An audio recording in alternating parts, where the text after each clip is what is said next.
Amen. Gloire à Dieu. Annick, vous voulez remettre cette réunion entre les mains du Seigneur ?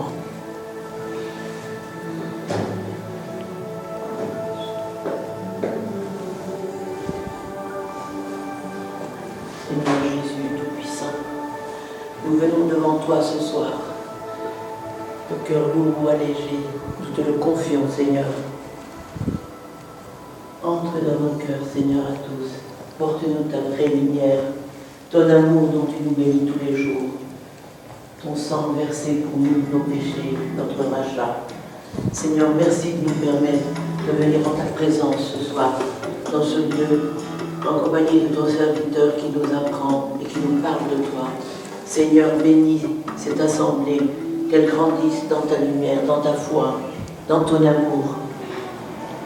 Seigneur Jésus, permets que cette réunion se passe et apporte à chacun de nous ce dont on a besoin, car toi tu sais ce qu'on a besoin, tu le sais avant nous. Nous te demandons, Seigneur, au nom de Jésus-Christ. Amen. Amen. Bon alors, définitivement, ce soir, on va plus prier pour la délivrance. Hein. Donc, on ne va pas faire questions-réponses.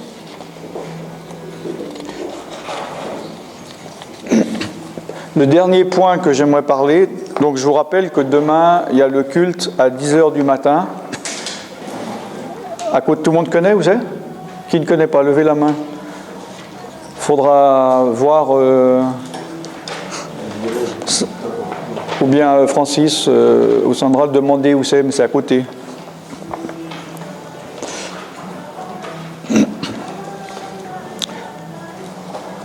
Par rapport j'ai parlé cet après-midi des liens.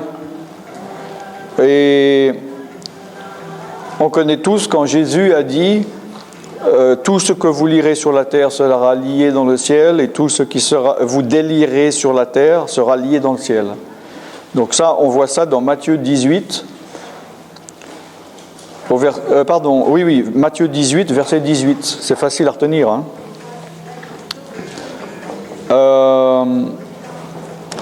Alors, voici de nouveau un verset très important qui est, comme par hasard, très souvent mal interprété.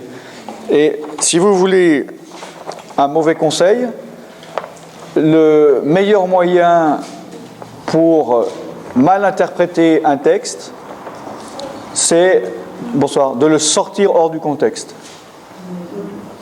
C'est le meilleur moyen pour pouvoir faire ce qu'on veut de la parole de Dieu et d'en faire l'interprétation qu'on en veut. C'est d'ailleurs ce que le diable fait. C'est le spécialiste de sortir un verset hors contexte, de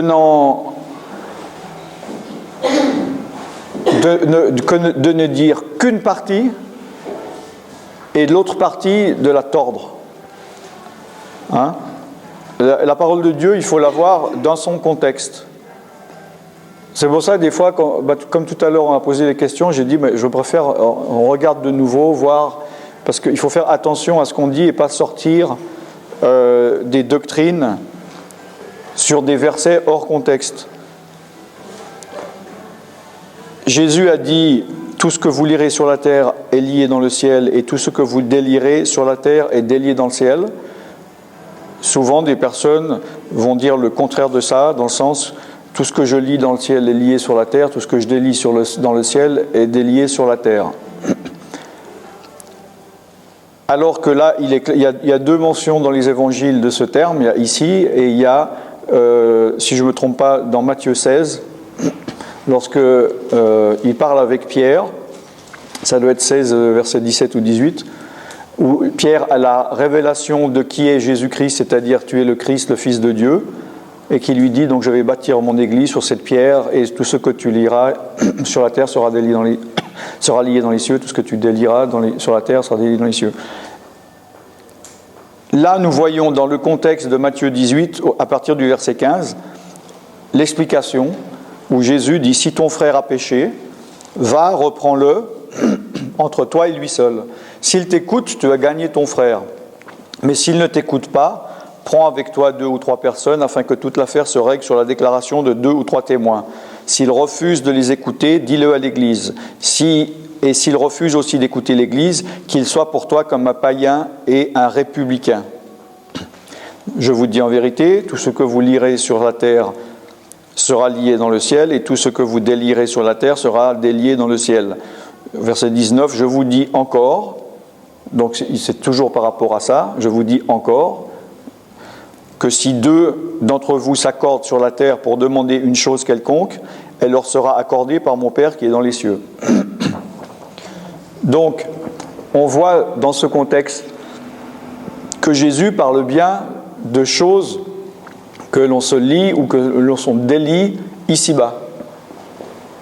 Puisqu'il y a un rapport entre les liens que l'on crée ici-bas et les gens avec qui on est, ou les choses avec lesquelles on se lie, et ce qui se passe dans le domaine spirituel. Hein? Donc, souvent, ça a été utilisé, et moi, au début de ma conversion, j'ai utilisé ce verset à tort et à travers pour la délivrance, où on chassait des démons en disant Satan, je te lie, ou démon, je te lie, donc tu es, comme je suis en train de te lier dans le ciel, tu es lié. Alors que là, l'explication est claire, il s'agit de liens que tu peux faire ici-bas sur la terre. C'est en rapport avec ce que je disais cet après-midi. Si par exemple tu vas voir un voyant, tu crées un lien, tu le vois, tu rentres dans sa présence, il y a un lien spirituel qui se fait. Et évidemment qu'il faut arrêter d'aller voir des voyants.